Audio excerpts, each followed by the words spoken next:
Kita akan mulai persekutuan kita. Saya undang setiap kita bangkit berdiri. Saya akan berdoa buat setiap kita. Bapa di dalam surga, kami bersyukur karena pada malam hari ini Tuhan telah memberikan kami kesempatan kembali untuk kami boleh belajar firman Tuhan. Tuhan, tolong kami kaum awamu yang terbatas, tolong kami Tuhan kaum yang sederhana Tuhan, biarlah kami boleh mendapat pencerahan, biarlah kami boleh mendapat satu iluminasi di dalam kebenaran firman Tuhan secara di dalam akademis kami. Mungkin kami bukan orang yang sekolah tinggi Tuhan, tapi biarlah kami boleh diberkati oleh firman Tuhan pada malam hari ini. Pakai lidah hambamu ini, ucap bibir hambamu ini, pengetahuan pikiran semua hambamu serahkan semua ke dalam tangan Tuhan, untuk engkau pakai bagi setiap kami yang mendengarkan kebenaran firman Tuhan, sehingga engkau sendirilah yang berkata-kata atas kami Tuhan. Tolong Tuhan Yesus, sucikan, kuduskan, ampuni kami manusia yang berdosa, dengan segala kekurangan kami, kelemahan kami. Kami pada malam hari ini Tuhan menyerahkan hidup kami ke dalam tangan Tuhan untuk diberkati oleh firman Tuhan. Dan pujilah nama Tuhan kekal selama-lamanya sampai selama-lamanya. Amin. Oke, silakan duduk. Kita akan bahas mengenai iman Abraham dengan kebangkitan Kristus gitu ya. Dengan tema kita yang masih terkait dengan kebangkitan Kristus. Jadi ketika kita bicara iman gitu ya, mengapa pada ujungnya Abraham ditantang ujian terakhir dia ya, ditantang pada waktu itu disuruh menyerahkan anaknya Ishak untuk dipersembahkan ya, di ujungnya seperti itu. Dan saya melihat pada waktu kejadian peristiwa Abraham itu, dia tidak mencoba untuk melalaikan atau mencari-cari alasan gitu ya untuk menyerahkan Ishak gitu ya, atau ragu-ragu, tapi dengan keyakinan. Nah, nanti kita akan coba lihat iman seperti apa kok bisa seperti ini gitu loh.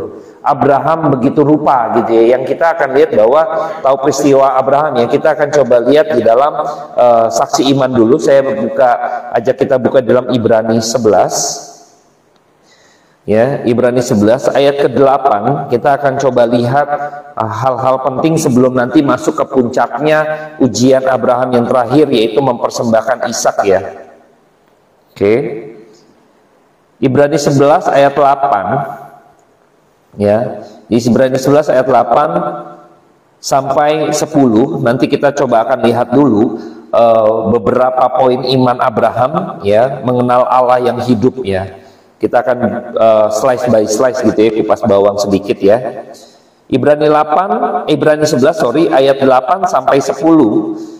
Saya genap Bapak Ibu ganjil ya.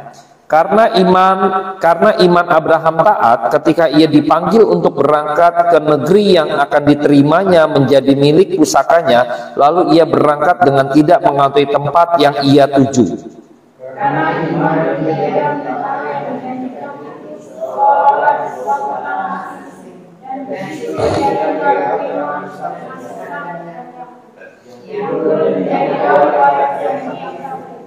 Sebab ia menanti-nantikan kota yang punya dasar yang direncanakan dan dibangun oleh Allah. Nah, ini menarik ya. Kita tahu pada waktu Abraham dipanggil Tuhan, Abraham itu bukan orang keturunan orang kafir lah dianggapnya gitu ya. Bukan keturunan orang Yahudi, misal orang percaya ya, bukan. Dia tuh penyembah berhala, orang tuanya menjual patung-patung dan lain sebagainya. Jadi bukan orang yang benar-benar kayak kita nih, istilahnya keturunan orang Kristen gitu kan, keturunan orang percaya misalnya ya, atau kelompok-kelompok bangsa Israel gitu ya.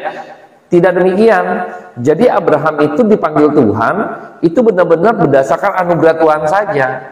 Jadi nggak lihat, oh dia ini keturunan bangsa Israel maka saya panggil gitu kan. Ah ini orang Yahudi maka saya panggil gitu loh. Wah ini karena dia sudah berjasa maka saya panggil dia. Tidak, konsep di dalam Alkitab pada waktu keselamatan ini benar-benar anugerah Tuhan semata. Jadi konsep ini yang harus kita sadari dulu. Nah, pada waktu Abraham dipanggil Tuhan sama. Dia ini penyembah berhala, dia jualan Baal. Ya, Tera ini papanya itu dagang berhala gitu ya. Jadi ini bukan orang yang suci tanda petik ya, orang yang demikian tidak. Karena berhala itu di mata Tuhan adalah perzinahan rohani. Nah, kelompok Abraham ini keluarganya ini sama. Ini orang berdosa, sama orang berdosa, sama. Tetapi ketika anugerah Tuhan turun atas Abraham, maka Abraham pada waktu itu disuruh keluar dari negerinya. Nah, herannya Abraham itu selama ini kan jual Baal, dia tahu Baal gitu ya, tahu Allah-Allah lain gitu, ada dewa-dewa dan lain sebagainya. Tapi ketika firman Tuhan turun atas dia taat, keluar. Ya, ini kalau nggak didasarkan anugerah Tuhan, nggak mungkin merespon demikian. Abraham merespon perkataan Tuhan dengan ketaatan dia. Ketika Tuhan berfirman suruh keluar, dia keluar taat. Ya, bayangkan, inilah keselamatan anugerah Tuhan semata. Dari mana dia tahu gitu loh? Ini Allah yang benar dan dia mau ikutin Allah yang benar. Dari mana dia tahu gitu kan? Kalau bukan anugerah Tuhan dulu diberikan, maka dia bisa. Sama iman kepercayaan kita. Kenapa Anda dan saya bisa percaya Kristus misalnya datang dan memberi diri dibaptis misalnya kepada Tuhan, kepada Yesus misalnya gitu kan? Mau menyerahkan hidup menjadi orang Kristen misalnya yang percaya. Karena ada anugerah Tuhan dulu. Pas dengar firman Tuhan, klik gitu loh, plek gitu loh, merespon. Kita bisa merespon diri itu karena anugerah Tuhan dulu, gitu loh. Sekarang kalau saya pakai analogi Bapak Ibu, ada tukang bakso lewat gitu ya. Saya mau makan bakso, ya kan? Kira-kira menurut Bapak Ibu, tukang bakso kira-kira ini jauh nih gitu kan? Ada kurang lebih 15 meter gitu kan dari saya. Saya mau makan bakso nih. Kira-kira abang baksonya itu bakal hampirin saya gak? Dia lagi ngetem di situ. Enggak ya? Dia bisa hampirin saya karena apa? Saya panggil, bakso gitu kan, dateng dia. Bener ya? Kalau nggak mungkin dia ngetem, saya mau makan bakso gitu. Emang telepati kira-kira bisa datang, Pak nih Pak baksonya. Nggak mungkin, bener nggak? Nggak mungkin. Sama ketika kita bisa dipanggil Tuhan menjadi orang percaya, karena ada anugerah Tuhan dulu, callingnya dulu, anugerah Tuhan dulu turun, maka kita bisa berespon. Maka Anda dan saya bisa memberi diri, oh iya saya percaya Yesus gitu loh. Saya mau dibaptis. Ya, dorongan ini dari mana? Panggilan Tuhan, anugerah itu. Anugerah dulu turun, baru kita bisa merespon Bapak Ibu. Kalau nggak bisa. Gitu loh. Konsepnya jelas kalau keselamatan di dalam kekristenan. Bukan tunggu kalian bikin dulu kebaikan, baru Tuhan pilih kamu. Nggak gitu konsepnya. Tunggu kamu benar dulu, Tuhan panggil kamu. Tunggu kamu juga udah tidak lagi ngerampok, tidak lagi berjudi, misalnya segala macam, baru Tuhan pilih kamu. Nggak gitu konsepnya. Nah, apa bedanya dengan Allah-Allah lain? Allah-Allah lain kan begitu kepercayaannya. Ya kan? Hal-hal demikian, tidak demikian. Jadi sebenarnya kalau konsep begitu, kalau misalnya tunggu saya begini dulu, maka Tuhan berikan keselamatan itu bagi saya. Artinya yang menentukan keselamatan itu siapa? Saya manusia. Saya mau diselamatkan, maka saya harus berbuat baik. Maka yang menentukan keselamatan saya adalah diri saya. Iya kan? Supaya saya diselamatkan, maka saya harus melakukan ini. Maka saya pasti ada dipilih Tuhan, diselamatkan. Kan yang menentukan jadi masuk surga atau enggaknya kan saya, manusia, bukan Tuhan. Jadi Tuhan Yesus nggak perlu mati, nggak perlu turun kalau kayak gitu. Ngapain? Karena kita pun bisa menentukan kita masuk surga atau neraka. Kita yang menentukan. Tidak dengan konsep keselamatan di dalam kekristenan. Ya, makanya Tuhan berikan anugerah. Nah, seringkali celakanya adalah waktu diberikan anugerah, kita seringkali jadi orang Kristen tuh ngasal gitu loh. Dan kita dengan PD-nya, kita pikir kita sudah diselamatkan. Siapa bilang? Karena Alkitab dengan jelas mengatakan bahwa Tuhan, aku nggak kenal kamu. Nah, ini celakanya. Nah, bagaimana kita tahu bahwa kita ini adalah orang-orang yang pribadi bukan hanya sekedar mendapat anugerah Tuhan, tetapi mengkonfirmasi anugerah Tuhan itu? Anda cinta firman. Anda menjadi pelaku firman. Anda nggak bisa menjadi pelaku firman kalau nggak tahu firman. Kalau nggak cinta firman, gimana mau jadi pelaku firman? Nggak bisa dong, bener nggak? Bagaimana mungkin Abraham bisa begitu taat nanti di ujung akhirnya mempersembahkan Ishak? Kalau dia nggak berjalan dalam firman. Kalau dia nggak menjadi pelaku firman, nggak mungkin imannya utuh. Nah, nanti ini perjalanannya ya. Ini saya baru cerita dipanggilnya dulu dia. Abraham dipanggil keluar dari lumpur dosa, sama seperti kita. Dia di dalam satu komunitas gitu ya, lingkungan yang menyembah berhala. Tuhan suruh dia keluar, pergi dari negerimu. Ini negeri nih, negeri berhala. Sama seperti kita. Kita di dalam dunia yang kotor nih. Tuhan panggil kita, keluar Hengki gitu kan, keluar Bapak Ibu semua dipanggil kan, suruh keluar. Ketika percaya Kristus kan kita keluar, benar gak? Kita keluar ikut Kristus gitu loh. Waktu kita udah keluar ikut Kristus, nah sama seperti Tuhan angkat kita dari lumpur dosa. Abraham tinggal ditarik sama Tuhan untuk keluar dari negerinya dia yang notabene berhala. Ini gambaran kita orang berdosa. Tuhan tarik begitu. Nggak berhenti dari situ saja. Pada waktu Abraham ingin pergi, ada tantangan juga, yaitu apa? Ayahnya masih ada dengan dia, Tera. Ketika Tuhan melihat bahwa Tera akhirnya mati, meninggal, ada keleluasaan, ada ruang untuk Abraham benar-benar bisa bergerak dengan leluasa. Artinya dia benar-benar bisa, kan karena masih ada ayah dan sebagainya, benar nggak? Ada satu pergumulan. Tuhan lalu izinkan gitu ya. Ya udah itu terjadi, terus sampai waktunya ayahnya Abraham itu meninggal, ya kan? Maka Abraham begitu luar biasa tuh, ya ikut Tuhan ya segala macam, kemanapun dia ikut Tuhan. Nah, gambaran di sini Tuhan bukan sekedar membawa kita keluar dari lumpur dosa, tetapi juga melepaskan kita dari komunitas atau orang-orang dunia. Abraham dilepaskan dari orang-orang yang masih dunia, berbeda dengan dia gitu loh. Maka ayahnya itu tantangan berat sekali. Dipisahkan begitu rupa lewat kematian ayahnya Tera. Sama seperti kita. Jadi jangan sedih kalau kita kehilangan teman-teman kita yang sifatnya tanda petik yang ngerusak gitu loh. Toksik gitu ya bahasa sekarang yang saya pinjam, toksik gitu loh. Bener gak? Toksik. Kita bersyukur, kenapa? Karena Tuhan pindahkan kita, sama seperti Abraham keluar dari negeri dan dia berjalan ikut Tuhan. Sama seperti Anda dan saya sekarang, benar nggak?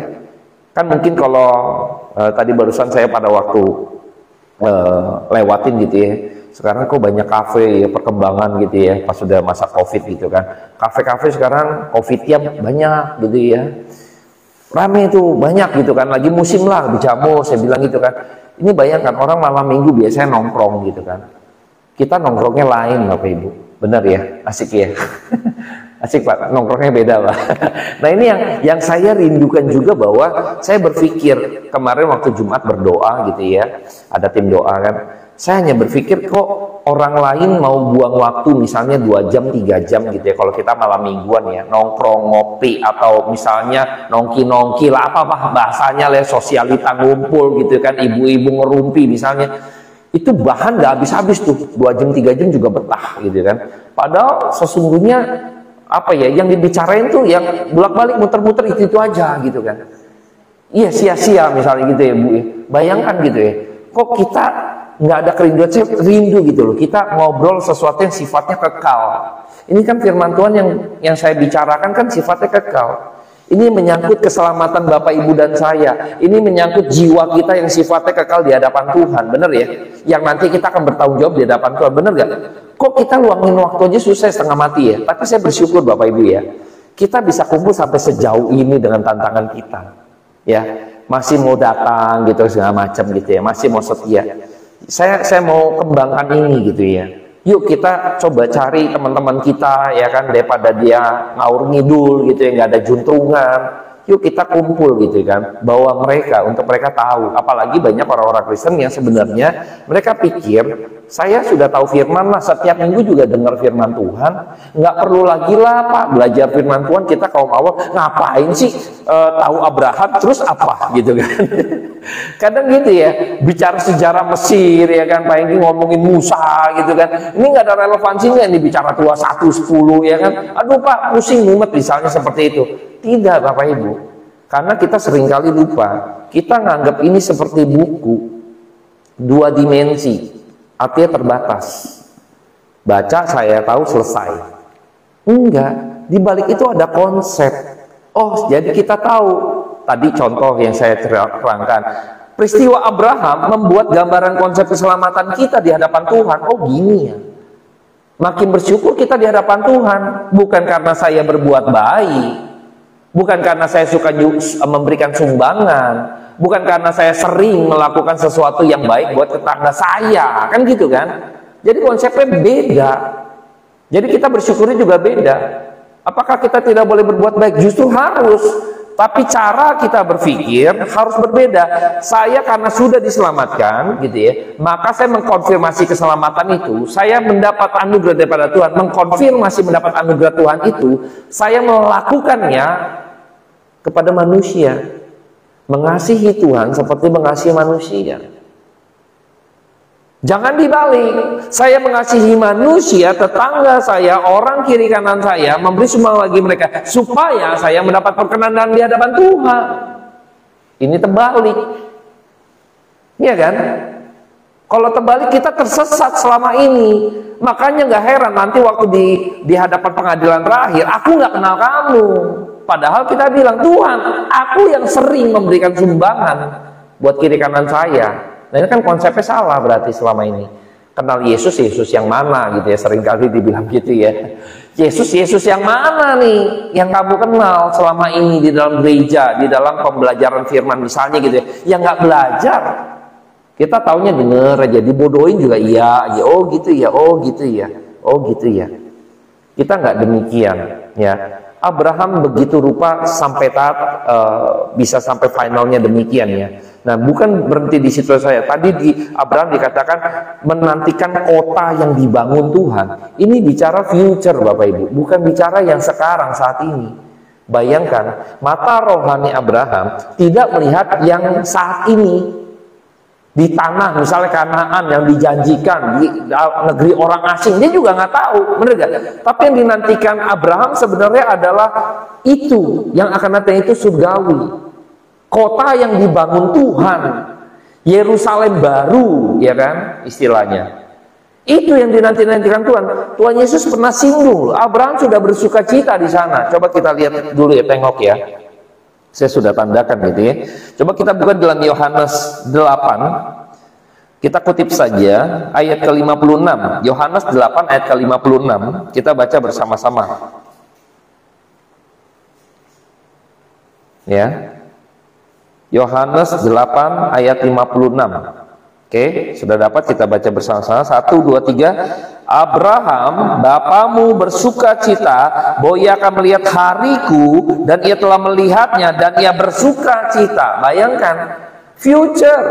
Ntar dimaki-maki, kamu ngomong sembarangan, kamu umurnya berapa, di bawah-bawahnya ya.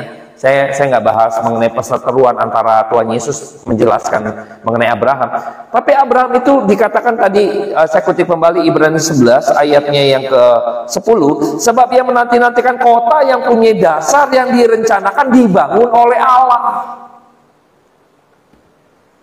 Ini iman yang bukan saja sekedar kita, kadang orang beriman gini ya, seringkali iman Kristen yang juga salah gitu ya. Yuk kita beriman kepada Tuhan, ya kan? Kita doakan, selalu yang didoakan hal-hal jasmani gitu kan, tumpang tangan, mau rumah seperti apa, kita tumpang tangan di brosur gitu ya.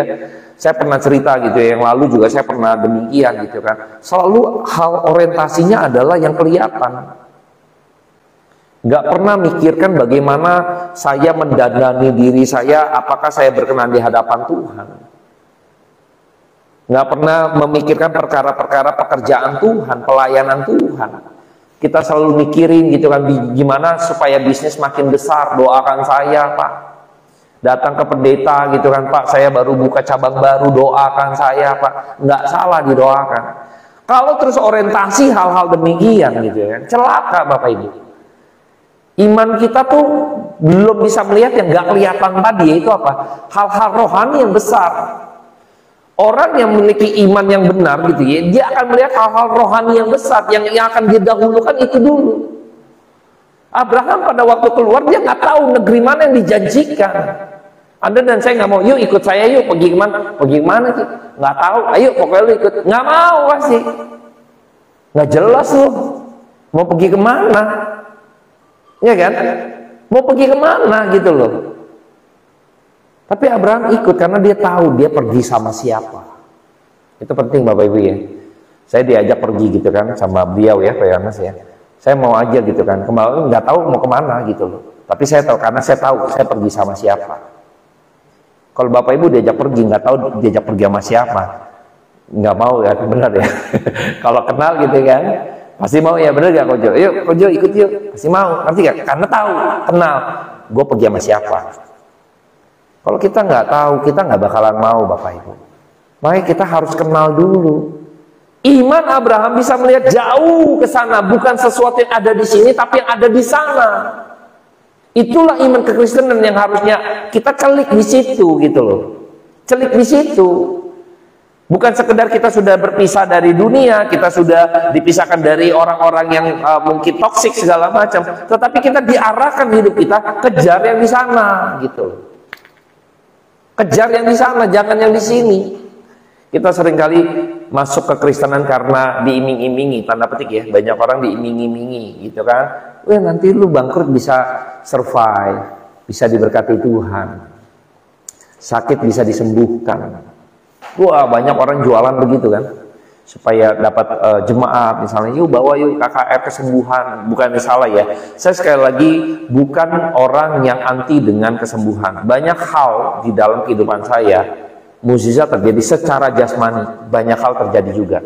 Tapi saya nggak ceritakan karena bagi saya itu nggak membawa orang kepada satu pertobatan sejati. Makanya saya nggak mau cerita gitu loh. Ini yang perlu diceritakan firman Tuhan, bukan pengalaman saya gitu loh, yang misalnya wonderful gitu kan bagi diri saya. Tapi itu kan pengalaman pribadi saya. Tetapi saat ini banyak tren-tren gereja justru ngejualannya itu. Akhirnya kita konsepnya jadi salah. Ikut Tuhan makanya arahnya selalu jasmani, imannya jasmani gitu loh. Imannya jasmani. Engkau tidak akan, apalagi doa berkat ya, ulangan 28 seringkali dibacain doa berkat ya. Diberkatilah keluar masukmu ya kan. Diberkatilah bakulmu, adonanmu ya kan, semua dibacain itu mengenai doa berkat. Pengen, ngerti gak? Tapi seberapa banyak dari kita yang bisa melihat seperti Abraham lihat, menanti-nantikan kota yang didirikan. Ini iman yang benar. Bapak Ibu, kita nih hidup sadar kita akan selesai di usia kita yang misteri, betul ya? Di usia kita yang misteri. Kita sadar gak? Sadar ya Bapak Ibu? Sadar. Tapi waktu kita sadar, sayangnya kita nggak sadar yang akan yang di sana. Kenapa saya bilang nggak sadar akan yang di sana? Seringkali terkonfirmasi dalam kehidupan kita yang pengennya yang sementara yang kita kejar. Kita sadar, kita sementara ada misteri waktu yang kita nggak tahu gitu kan. Sadar nih kita. Tapi celakanya kita juga nggak sadar gitu loh. Mematikan kesadaran kita, nggak mikirin yang di sana nantinya. Nggak mempersiapkan hidup kita. Karena yang kita kejar selama ini, yaitu dia, hal-hal sementara. Hal-hal sementara Bapak Ibu. Berapa banyak dari kita, waktu yang kita kuras dalam kehidupan kita sehari-hari, kita pasti mikirin hal-hal yang sementara. Benar nggak? Anak lah, sekolahnya lah, ya tadi kita cerita dulu, benar kan? Pekerjaan kita, nggak salah. Tapi kalau seharian kita tidak pernah benar-benar mikirkan yang persentase dikit aja, mikirin firman yang hidup ini yang kekal, itu masalah Bapak Ibu. Masalah. Jangan pikir kita ini kaum awam gitu loh, nggak perlu gitu loh kan, nggak bisa.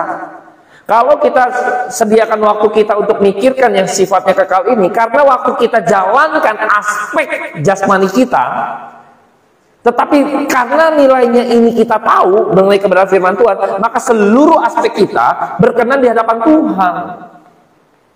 Dalam pekerjaan, karena nilai-nilai kebenaran yang saya terapkan dalam bisnis saya, maka mendapat perkenanan Tuhan. Itu yang kekal sifatnya. Waktu saya mikirin anak saya, gitu kan, ngajarin anak saya, karena tahu kebenaran firman Tuhan seperti apa menjadi orang tua, maka kegiatan jasmani saya mendapat perkenanan Tuhan. Karena ada dasarnya Bapak Ibu. Ini kaum awam kita. Jadi nggak ngasal. Makanya pada waktu aspek kesementaraan yang kita lakukan, tapi mendapat perkenanan Tuhan, itu kita nggak pernah pikirkan kan, bagaimana kita ngajak anak misalnya gitu kan, sesuai dengan Alkitab misalnya gitu ya. Kita bertutur kata misalnya, atau apapun aspek kehidupan kita, bisnis kah segala macam, benar nggak? Tuhan kasih Alkitab itu luas sekali Bapak Ibu. Ya, kalau kita mau selentetin, semua ilmu logi itu dari teologi. Asal muasalnya dari sini Alkitab. Semua ilmu. Nggak ada itu. Akarnya itu teologi. Karena Tuhan sumber dari segala hikmat. Sains ada dari mana? Hikmat Tuhan. Semua logi. Maka aspek kehidupan kita harusnya berdasarkan pada kebenaran firman Tuhan.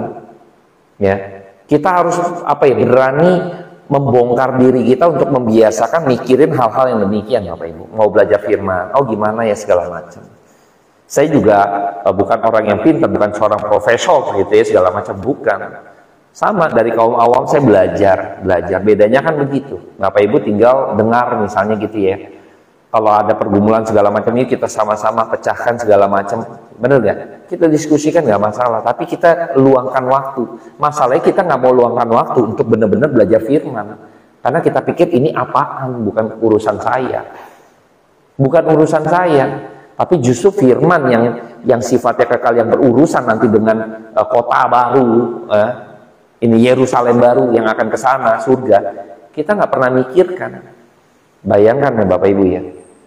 Abraham tidak demikian. Saya berharap kita benar-benar bisa memikirkan pekerjaan Tuhan, hal-hal yang lebih rohani, hal-hal yang bersifat kekal dalam kehidupan kita yang sementara. Ya, coba kita lihat lagi, lanjut lagi di dalam ayat Ibrani 11 ayat 11 sampai 12. Oke. 11 dan 12 karena dua ayat kita baca sama-sama ya. Ibrani 11 ayat 11 dan 12.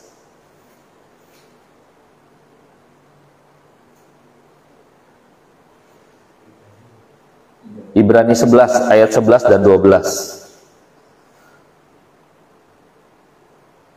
Oke, sudah? Kita baca sama-sama ya. 1, 2, 3. Karena iman, ia juga dan Sarah beroleh kekuatan untuk menurunkan anak cucu, walaupun usianya sudah lewat, karena ia menganggap Dia yang memberikan janji itu setia. Itulah sebabnya maka dari satu orang, malahan orang yang telah mati kucuk, terpancar keturunan besar, seperti bintang di langit dan di pasir di tepi laut yang tidak terhitung banyaknya. Nah, sekarang kita coba lihat pada waktu Abraham dijanjikan keturunan. Kita tahu pada waktu itu Sarah istrinya itu tidak bisa lagi secara biologis ya, secara jasmani ya, tidak mungkin melahirkan seorang anak. Sudah mati haid ya kan, sudah ibaratnya ya nggak mungkin lah memberikan anak buat Abraham ya. Tapi Tuhan janjikan itu. Ya, Tuhan janjikan itu. Maka pada waktu itu Sarah memiliki kelemahan iman, jatuh ya dalam ujian itu. Jatuhnya dari mana? Kita tahu pada waktu itu malaikat Tuhan memberikan janji dan datang kepada Abraham, lalu Sarah ketawa. Ya, sepertinya nggak lucu lah, jokes ya gitu kan. Nggak percaya, meragukan, meremehkan gitu ya. Nah, terbukti lagi pada waktu itu Sarah memberikan Hagar. Dia punya budak lah ya, punya budaknya, lalu dia bilang ya udah nih pakai budak gua aja, Hagar, ya kan, kamu nanti main sama si Hagar, nanti punya keturunan, nah itu anak kita berarti, karena kan budak dibawa kuasa dari tuannya kan, nyonyanya, benar ya, jadi itu anak kita.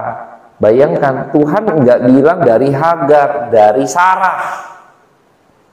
Tapi karena Sarah tidak percaya atau meragukan, imannya tidak seperti Abraham. Tapi Abraham dalam hal ini juga saya melihat bahwa ada satu pengaruh nih, terpengaruh oleh Sarah gitu loh. Si perempuan sama seperti Adam dan Hawa. Hawa mempengaruhi Adam sehingga jatuh juga, ya.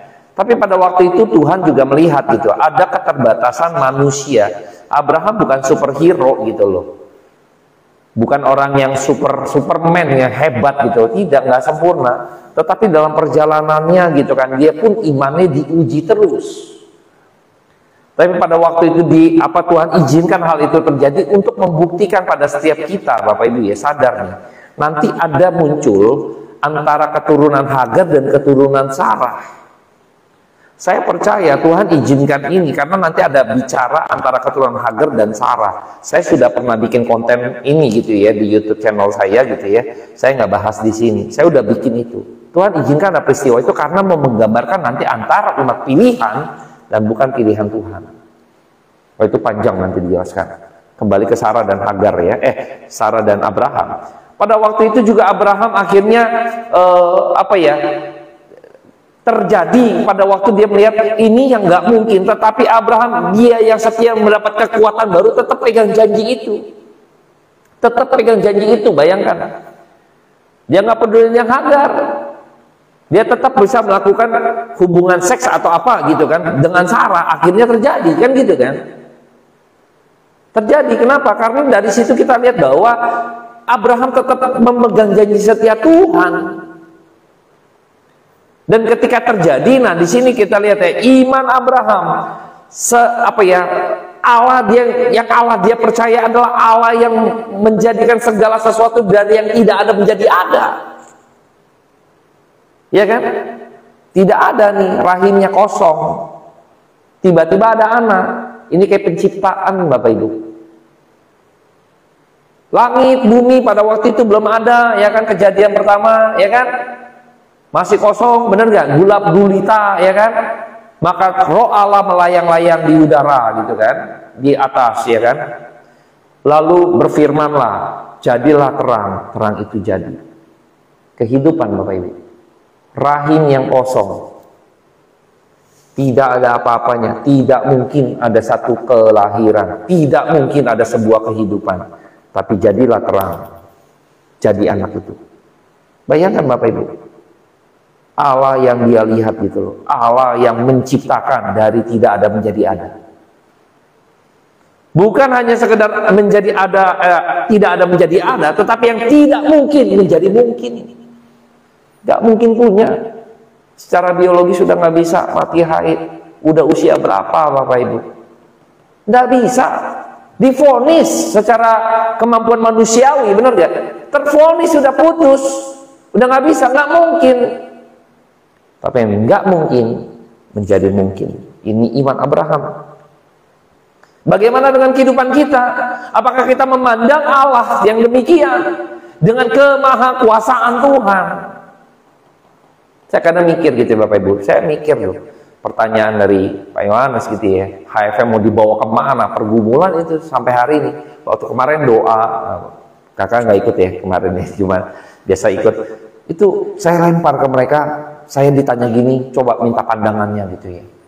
Bayangkan Bapak Ibu ya, saya pikir benar ya, kalau nggak mungkin punya nih, saya coba flashback diri saya, nggak mungkin punya nih, saya ini siapa sih kalau bukan Tuhan? Benar ya, Ahau tahu deh sejarah Kojo apalagi gitu kan, tahu tadi cerita sejarah segala macam. Sampai sejauh ini masih tetap eksis gitu loh. Bayangkan. Saya nggak minta semua, tapi saya bergumul untuk supaya kita memiliki kerinduan untuk bawa jiwa-jiwa yang lain, teman-teman kita, yang mereka perlu untuk belajar firman. Ya, kita mau influence mereka gitu ya. Nggak mungkin gitu loh. Tapi kalau saya percaya, iman saya, udah Tuhan yang saya percaya itu yang nggak mungkin menjadi mungkin. Ya, kita percaya itu Bapak Ibu. Tapi tetap ya, dengan terus kita ora et labora. Bekerja dan juga berdoa, minta pimpinan Tuhan. Nggak sembarangan Bapak Ibu. Saya rasa kalau misalnya Abraham juga mengabaikan ya, lemah iman, benar bisa. Buktinya Sarah lemah iman, tapi akhirnya mendapat kekuatan baru tadi, ya kan? Dia percaya. Dia kalau udah lemah iman, saya rasa dia nggak usah berhubungan seks lagi dengan Sarah. Udah ada Hagar, udah ada anaknya Ismail. Bener nggak? Ngapain lagi bikin anak dari Sarah kan? Nggak perlu, nggak usah lah, kan gitu. Tapi tidak, dia tetap melakukan bagian dia, ya, yang nggak mungkin menjadi mungkin. Itu ada kekuatan baru, ya. Fight kita, ora et labora juga. Jangan sampai kita juga, oh percaya Tuhan nggak mungkin menjadi tidak mungkin gitu kan. Tapi kitanya yang ngejogrok di kasur, tidur-tiduran gitu kan, main gadget. Ya Tuhan akan memberkati pekerjaan saya gitu kan. Tuhan akan membawa saya kepada kemenangan. Doanya begitu tiap pagi, Tuhan gitu ya. Itu geblok gitu ya. Itu iman yang salah, itu aduh. Bapak Ibu yang salah ya, saya kasih tahu nih ya. Makanya kalau belajar kita maka jadi tahu. Tuhan bilang kan, minta akan diberikan, ketuk pintu dibukakan, ya kan? Cari dapat. Itu kan bicara sesuatu yang engkau gumulkan. Oke, engkau minta, tapi engkau nggak cari, engkau nggak dapat. Berarti engkau bohong waktu doa. Tuhan, saya pengen HFM rame, Tuhan, saya rindu HFM banyak orang jiwa-jiwa yang haus akan Tuhan gitu kan. Tapi saya nggak pernah publis, saya nggak pernah bikin konten, saya nggak pernah mempersiapkan firman, saya nggak pernah ajak orang, main asal booking ruangan nunggu orang datang gitu kan. Sampai gempor juga nggak bakal tahu di sini. Bener Bapak Ibu ya, nggak bisa bikin konten, siapin materi, ajak orang satu persatu, bener nggak? Ditolak ada nggak? Ditolak biasa kita, orang sales apalagi ya kan, sama apa gitu kan, nggak mau beli gitu kan, jualan bagi brosur, itu biasa, bener nggak? Tapi saya pikir kenapa kita nggak gumulkan ini dan kita nggak fight gitu loh. Jangan sampai salah berdoa, Tuhan akan berkati. Wah, baca mengenai doa berkat, ya kan? Apalagi doa Yabes, ya kan? Wah, kiranya, wah nyanyi lagu itu. Kau memberkatiku berlimpah-limpah. Wah enak ya, wah gitu kan. Semuanya enak. Tapi kalau kita nggak bergumul, maksudnya kita mendoakan sesuatu yang akhirnya kita nggak benar-benar gumuli gitu ya. Itu omong kosong di hadapan Tuhan. Tuhan tahu. Engkau menginginkan, ya kan? Kau minta, tapi engkau nggak menginginkan apa yang kau minta. Salah Bapak Ibu. Engkau berdoa, Tuhan berkati usahaku, untuk mengkonfirmasi engkau menginginkan itu, engkau bekerja dengan baik. Itu tandanya engkau benar-benar fight buat Tuhan. Tuhan tolong, saya pengen Tuhan, tolong saya bergumul, ya kan? Fight.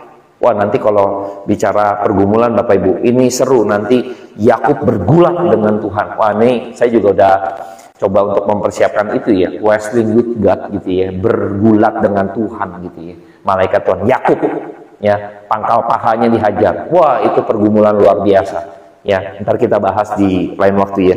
Kita lanjutkan di dalam ayat ke-13, Ibrani 11.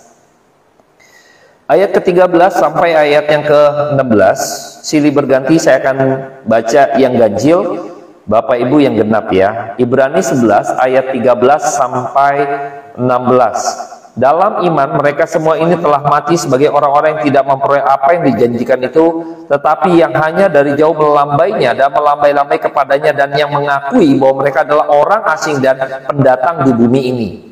Sebab mereka yang berkata demikian menyatakan dan kalau sekiranya dalam hal itu mereka ingat akan tanah asal yang mereka tinggalkan, maka mereka cukup mempunyai kesempatan untuk pulang ke situ.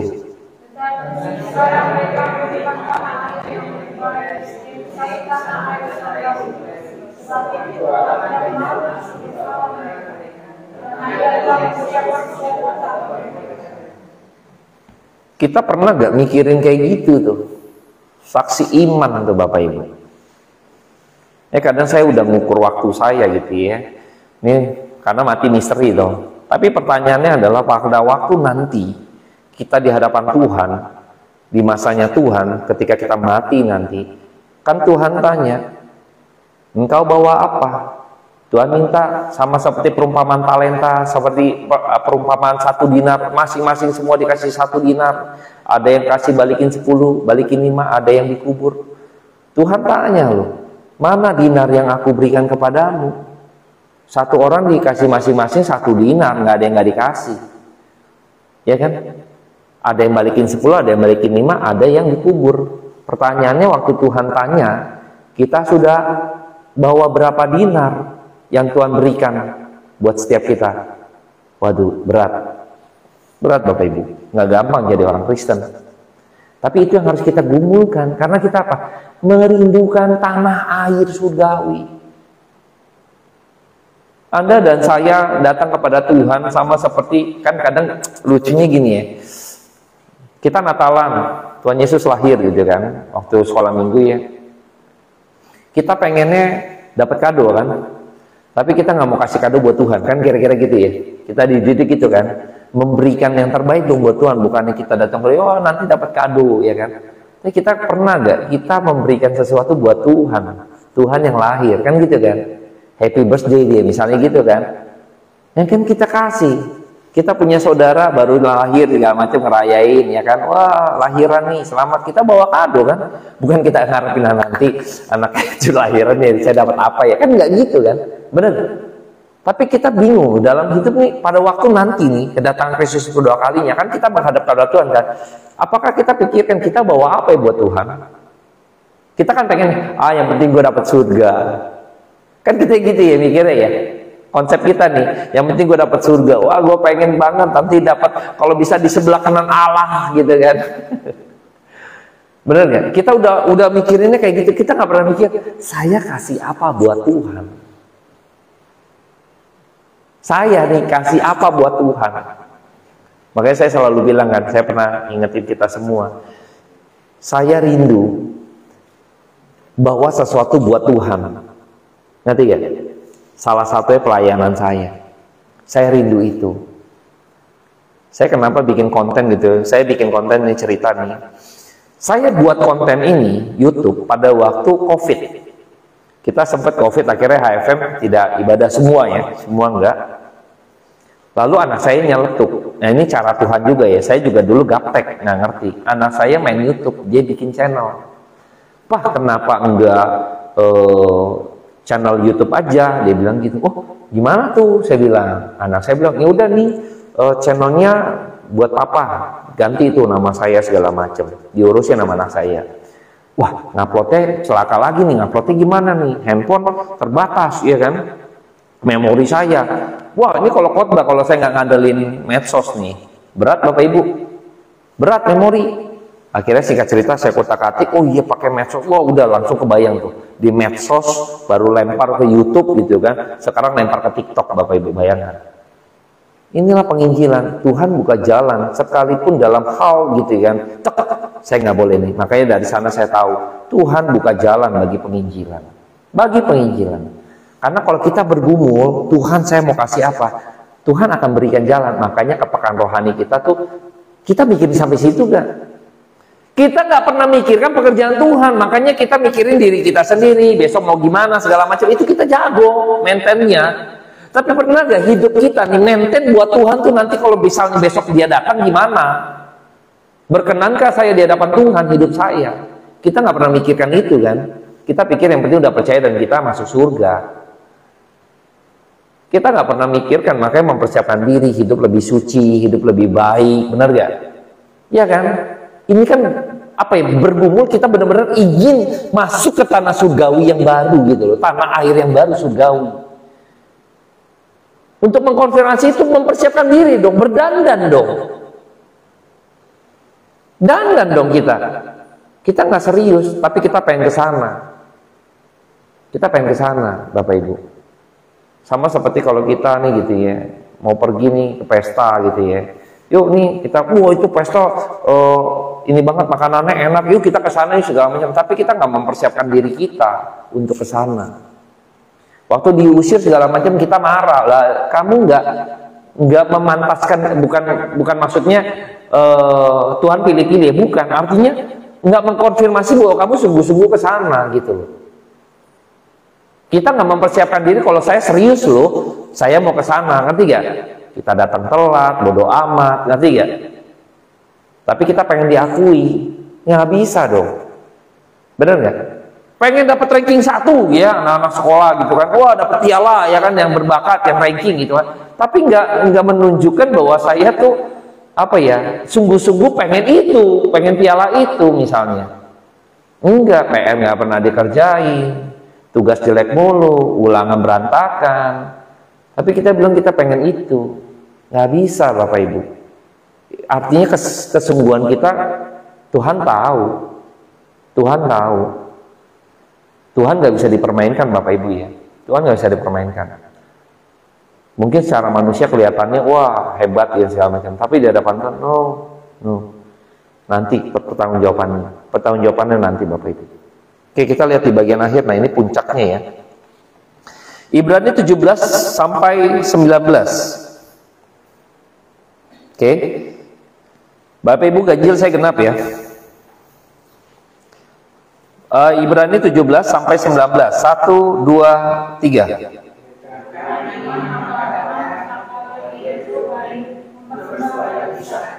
Ia yang menerima janji itu rela mempersembahkan anaknya yang tunggal. Walaupun kepadanya telah dikatakan keturunan yang berasal dari Ishaklah yang akan disebut keturunanmu. Karena ia berpikir bahwa Allah berkuasa membangkitkan orang-orang sekalipun dari antara orang mati, dan dari yang lainnya akan melakukan keturunannya kembali. Oke, menarik ya. Kita melihat bahwa Abraham pada ini terakhir kalinya ya, pada waktu itu Ishak gitu ya harus dikorbankan. Nah, kita coba flashback di dalam Kejadian 22 mengenai peristiwa ini, saya kutip saja nanti. Ada adegan yang menunjukkan bahwa Abraham tidak sungguh-sungguh gitu ya. Abraham sungguh-sungguh ya. Abraham sungguh-sungguh. Oke, 22 kepercayaan Abraham diuji, tapi saya akan kutip saja ya. Ayat 1 sampai ayatnya yang keempat ya. Ayat 1 dan 4 ya. 4 ayat ini kita akan baca.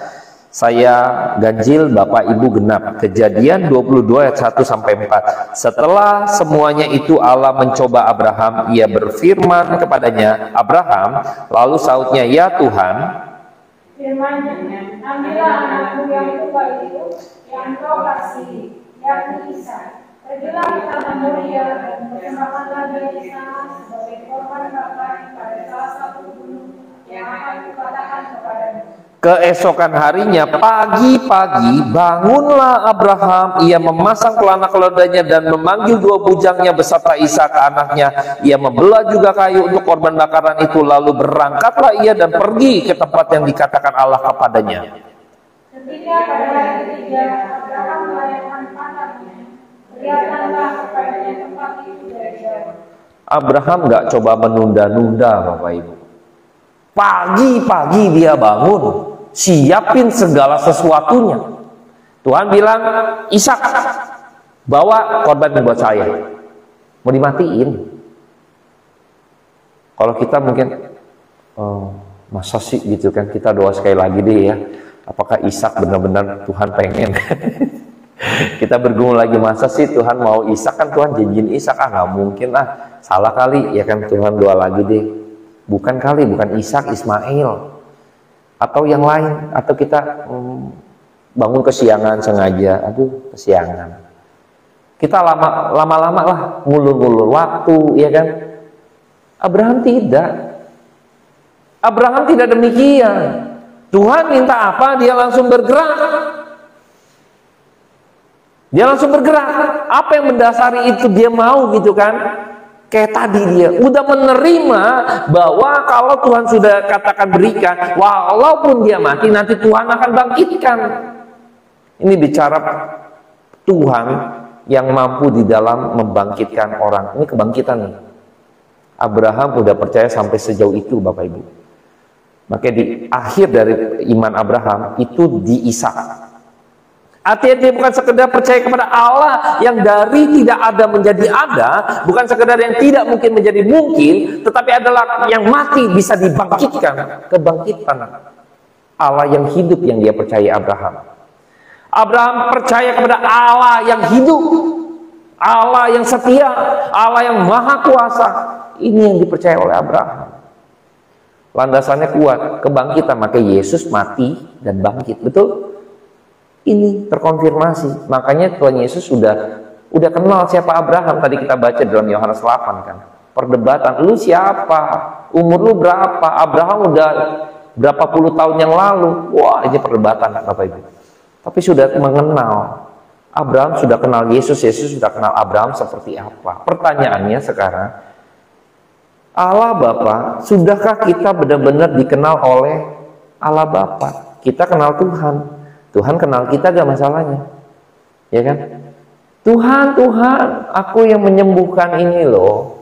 Tuhan, aku yang bangun persekutuan ini loh. Aku nggak kenal kamu, celaka Bapak Ibu. Ya, yang penting dikenal Tuhan, kenal kita. Kita kenal Tuhan. Kalau Tuhan nggak kenal kita, sia-sia Bapak Ibu. Ya, Abraham kenal Tuhan, Tuhan nggak kenal Abraham, sia-sia tuh Abraham. Benar ya? Sia-sia. Tapi Tuhan Yesus kenal Abraham. Tadi kan saya singgung, betul? Kenal. Pertanyaannya, Tuhan Allah Bapa, Yesus yang udah ada di sana gitu ya, yang menantikan kedatangan, kita menantikan kedatangan dia. Pertanyaannya, dia kenal kita kan nanti? Kenal gak kita? Tuhan kenal kita gak? Tuhan akan kenal kita kalau kita menjadi pelaku firman. Dari mana saya bisa menjadi pelaku firman? Kalau saya nggak belajar firman, saya nggak tahu prinsip firman, saya nggak bisa melakukan pekerjaan saya gitu kan. Tuhan nggak kenal, enggak saya baca firman Tuhan, enggak, bisnis lu jorok, bisnis lu kotor, lu korupsi, lu masih main cewek. Bener Bapak Ibu ya, aspek kehidupan kita kan, lu mau si cong tipu, Tuhan nggak kenal, sekalipun lu bacain firman Tuhan. Kayak saya ngeri Bapak Ibu, saya paling ngeri di ruang Tuhan. Kenapa? Saya bisa hebat bawain gitu kan, tapi kalau Tuhan nggak kenal saya, sia-sia Bapak Ibu. Selesai. Saya gembar-gembor supaya Bapak Ibu kenal Tuhan gitu kan, dan Tuhan memiliki perkenanan di hadapan Tuhan. Saya nggak dikenal Tuhan, celaka, selesai ini semua. Percuma saya buang waktu hidup saya bergumul gitu kan. Selesai Bapak Ibu. Jangan Bapak Ibu. Sama-sama kita sekarang memiliki iman seperti Abraham. Kebangkitan Yesus gitu kan. Dari satu momen tuh, iman Abraham. Abraham mengenal Allah yang mampu memberikan kebangkitan bagi setiap orang yang percaya. Amin Bapak Ibu. Maka kita nanti akan kembali ke sana. Ini pergumulan kita, tanah air surgawi, ya. Tanah air surgawi itu yang kita rindukan. Sekarang PR kita bawa apa buat Tuhan? Kita udah berdandan belum dalam hidup supaya mempelai, ini kan kita mempelai wanita kan, kita berdandan gitu kan, pengen memberi yang terbaik buat mempelai laki-laki, iya kan? Berdandan kita, jangan cemong-cemong, benahin hidup perlahan demi perlahan. Tolong Tuhan, bagaimana menurut firman Tuhan mendapat perkenanan Tuhan? Mari kita berdoa. Bapa dalam surga, kami mengucap syukur karena Tuhan sudah begitu baik buat kami, untuk kami boleh menikmati kebenaran firman Tuhan. Kami mohon berkat kasih karunia Tuhan turun atas setiap kami. Biar juga Tuhan boleh turun atas setiap kami, sehingga kami bukan saja mengenal Engkau ya Bapa, tapi Engkau mengenal kami Tuhan. Tolong kami yang dari kesederhanaan, yang mungkin secara intelektual kami nggak bisa menyelami kebenaran firman Tuhan secara utuh, tapi biarlah kebenaran firman Tuhan melalui kuasa Roh Kudus-Mu mampu memberikan kami satu pencerahan sedikit demi sedikit, sehingga kami boleh mendapat perkenanan Tuhan dalam kehidupan kekristenan kami. Terpujilah nama Tuhan. Hamba-Mu selesai berkata-kata, biarlah firman Tuhan ini yang tetap hidup akan setiap hari memberikan pembaharuan bagi setiap kami pribadi lepas pribadi. Di dalam nama-Mu yang kudus kami berdoa dan mengucap syukur. Amin. Baik, kita akan memberi yang terbaik Bapak Ibu, kita akan persembahan. Nanti saya minta tolong Pak Enes doa boleh? Oke, boleh Pak, silakan Pak.